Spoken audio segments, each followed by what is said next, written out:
അനുമോൾ കൊടുത്തിട്ടില്ല എന്നുള്ളൊരു പച്ചക്കള്ളം പറഞ്ഞു. ഓക്കെ. അതവിടെ പറഞ്ഞിട്ടില്ലായിരുന്നെങ്കിൽ ഇല്ല ഞാൻ കൊടുത്തിട്ടുണ്ട്. പറയുന്നതെന്ന് വെച്ച് കഴിഞ്ഞാല് 16 ലക്ഷം രൂപയൊക്കെയാണ് PR എന്ന് പറഞ്ഞിട്ട് PR ടീം എന്നെ അപ്രോച്ച് ചെയ്തിരുന്നു എന്നാണ് ഞാൻ പറഞ്ഞത്. അല്ലാണ്ട് ഞാൻ അവരത് അഗ്രിമെന്റിൽ വന്നു എന്ന് പറഞ്ഞില്ല. ഫസ്റ്റ് വന്നത് PR കാര്യം എല്ലാരും പറഞ്ഞു നിർത്തിയപ്പോൾ അനുമോൾ നിന്ന് പറഞ്ഞത് PR കൊടുത്തിട്ടില്ല എന്നുള്ള രീതിയിലാണ് അതിനെ നിഷേധിക്കുകയാണ് ചെയ്തത്.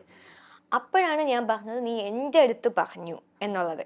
ഇവള് തന്നെയാണ് ബാക്കിയുള്ള കണ്ടസ്റ്റൻസിന്റെ അടുത്തും പറഞ്ഞിട്ടുള്ളത്. പിന്നെ അവളാണ് ചോദിച്ചത് എങ്കിൽ നീ പറ ബാക്കി എത്ര രൂപയ്ക്ക് കൊടുത്തു എന്ന് വരെ എനിക്ക് അറിയാമെന്ന് പറഞ്ഞപ്പം എങ്കിൽ പറ. ഇവൻ എനിക്കത് ഡ്രാഗ് ചെയ്യേണ്ട കാര്യമില്ലായിരുന്നു, ചോദിച്ച് പറയിപ്പിച്ചതാണ്. അത് പറഞ്ഞു. ഇവൻ 16 ലക്ഷത്തിന് അനുമോള് കൊടുത്തു എന്ന് പറഞ്ഞു എന്നുള്ള തെറ്റ് മാത്രമേ ഞാൻ ചെയ്തിട്ടുള്ളൂ. അതങ്ങനെയാണെന്ന് ഞാൻ സ്ഥാപിക്കാൻ എവിടെയും ശ്രമിച്ചിട്ടില്ല.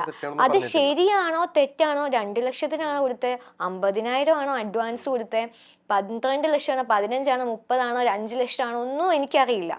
അനുമോൾ എൻ്റെ അടുത്ത് പറഞ്ഞു. അത് കള്ളമാവാം ശരിയാവാം, അത് പ്രൂവ് ചെയ്യേണ്ട ബാധ്യത എനിക്കില്ല. ഞാൻ ഇത്രേ പറഞ്ഞിട്ടുള്ളൂ, അനുമോൾ എൻ്റെ അടുത്ത് പറഞ്ഞു. അനുമോൾ പറഞ്ഞ കാര്യം തന്നെയാണ് ബാക്കിയുള്ള കണ്ടസ്റ്റൻസും അവിടെ പറഞ്ഞത്. അന്ന് വൈകിട്ട് തന്നെ അവിടെ വെച്ച് പറയാത്ത ആദിലയും ഷാനവാസും സെയിം കാര്യം ഡിസ്കസ് ചെയ്തു, ഇതിന്റെ സെയിം മാറ്റർ. അതായത് അവരോടും പറഞ്ഞിരുന്നു, പുറത്ത് വന്ന് ജിസേൽ പറഞ്ഞു, ജിസേലിനോടും പറഞ്ഞിരുന്നു. ജിസേലിനോട് ബിന്നിയല്ല പറഞ്ഞത്,